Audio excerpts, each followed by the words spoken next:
Peace, peace. It's your brother Ray coming back. RiseOfHealthConsciousness.com. What's up, family? Interesting topic today. Shout out to my dude Mike Williams. He gave me a nice topic to do. A topic that I'm very, very versed in, and it's getting more popular as the times go on. The Aboriginal We Not From Africa movement. The root of this "we're not African, we're from America" comes from self-hatred. Himself, since we've been away from the African continent for 400 years, 300 or 400 years. Why should we concern ourselves? What impact does what happened to them have upon us?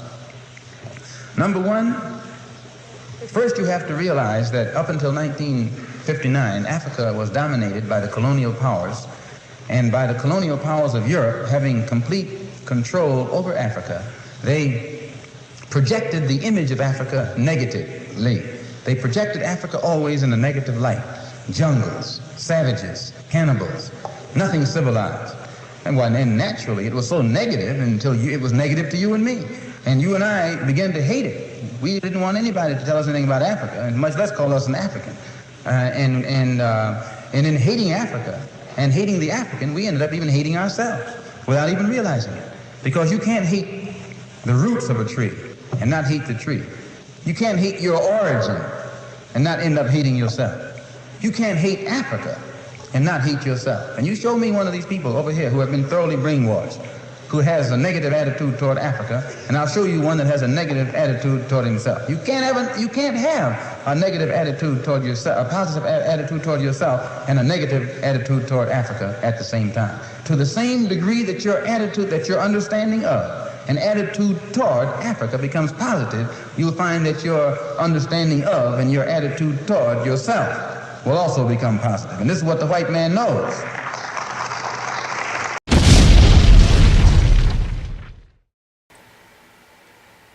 Black people around the world have extremely low self-esteem.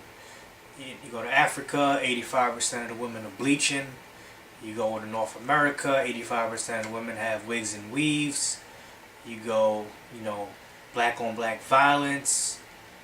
All of these, people, lack of economic support from black businesses, lack of black businesses existing. All of this are symptoms of low self-esteem. And what the system has put us through, they have physically, spiritually, psychologically whipped our asses.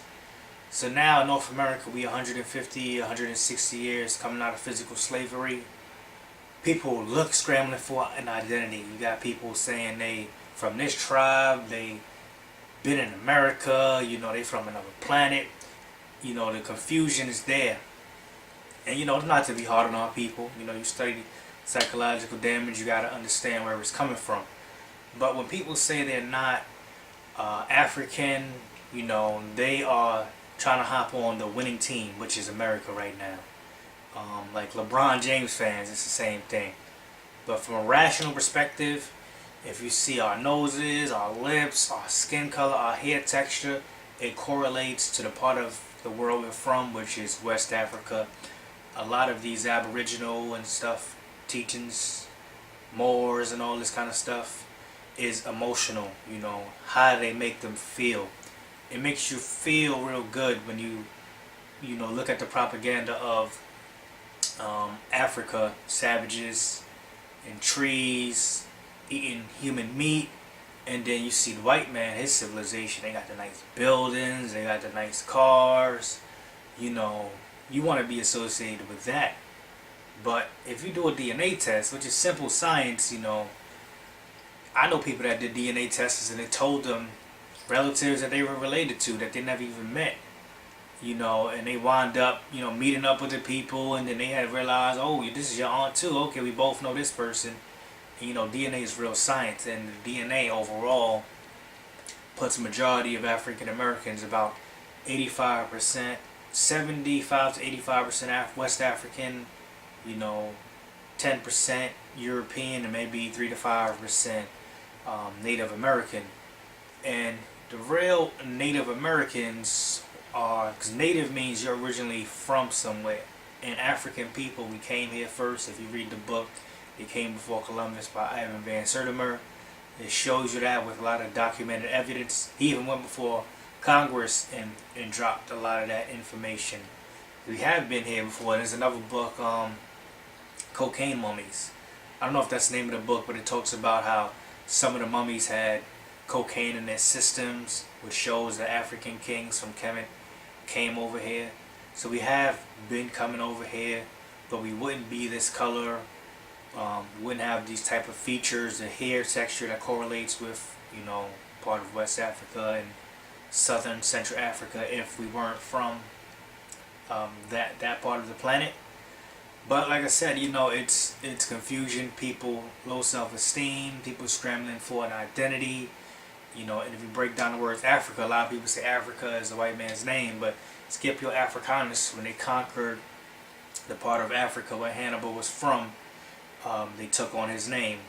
And just like Americas was Americae, you know, these names we've been using these names, and you know, but they made them a broader term.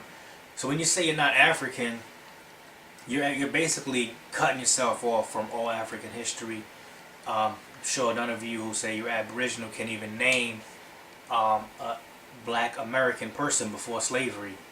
You won't be able to do this. So you're cutting yourself off from Kemet, you know, Timbuktu, Mansa Musa, the real Moors of that went into Spain. You cutting yourself off, you know, just to feel good. You know, that's all basically you're doing. Nobody who say they're Aboriginal want to do a DNA test.